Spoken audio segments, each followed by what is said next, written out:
If this is your first time here, welcome. If you've been walking this quiet road with me for a while now, welcome back.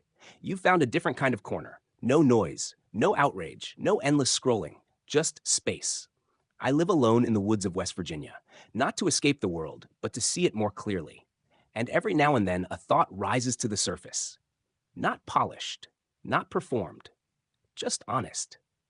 These are the reflections most people don't slow down long enough to notice, the kind that sit with you, the kind that don't demand attention, but earn it.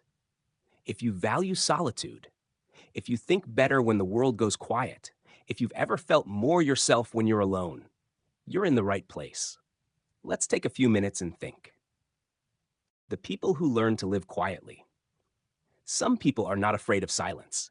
They are afraid of chaos. There is a difference. A lot of people look at someone who enjoys solitude and immediately assume something must be wrong. They think the quiet person is lonely, damaged, broken, unsocial, difficult. But sometimes solitude is not sadness at all. Sometimes it is relief. Some people grew up in homes where they never fully relaxed, homes where emotions were ignored, homes where privacy did not exist, homes where every mistake became a character flaw, homes where they learned very early that being invisible was safer than being seen. And those lessons do not disappear just because you become an adult. You carry them quietly. You become the person who handles everything alone, the person who says, "I'm fine" automatically, the person who listens to everyone else but rarely speaks about their own inner world, the person who feels exhausted after too much social interaction, not because people are evil, but because your nervous system never learned that connection was safe. That changes a person, especially queer people. Many queer people learned very early how to monitor themselves, how to stay small, how to read a room before speaking, how to protect parts of themselves from rejection, criticism, ridicule, or emotional withdrawal. You learn caution before you ever learn peace.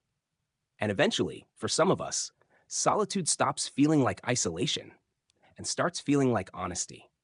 No performance, no pretending, no managing everyone else's emotions, no explaining yourself, no shrinking yourself to fit into someone else's comfort. Just quiet, just breathing again. I think that is something many people never understand about queer solitude. It is not always about rejecting people. Sometimes it is simply about recovering yourself, recovering your thoughts, recovering your nervous system, recovering your ability to hear your own mind without constant interference. For some people, the first truly safe place they ever experienced was a room alone with the door closed. That leaves a mark. And honestly, I do not think all solitude needs to be fixed. Some solitude becomes wisdom. Some solitude becomes self-knowledge. Some solitude becomes a kind of emotional homestead where you finally begin building a life that feels steady instead of performative. A quiet kitchen, a dog asleep nearby, a walk down a wooded trail, rain against the roof, books stacked beside the bed, coffee in silence before sunrise. To some people, that life looks empty. But to the person who spent years emotionally crowded, emotionally watched, emotionally dismissed, that kind of life can feel sacred. It can feel like finally coming home to yourself. That does not mean we never care about people. It does not mean we hate connection. It simply means we become careful with access, careful with energy, careful with trust, careful with who gets invited into the inner world we fought very hard to build. And I think more people live this way than society realizes. There are people all over the world quietly creating small, peaceful lives because chaos exhausted them. Not everyone wants noise. Not everyone wants endless socializing. Not everyone wants to perform closeness all the time. Some people just want peace, real peace, the kind where your body unclenches, the kind where silence stops feeling awkward, the kind where you no longer feel watched, the kind where you can exist without explaining yourself. And maybe that does make us different. But different is not wrong. Sometimes the people who learn to live quietly are the same people who survive things nobody ever noticed. And now they are simply protecting the peace they built afterward. That is not weakness. That is self-preservation. That is self-knowledge. And sometimes that is freedom. And that's today's thought.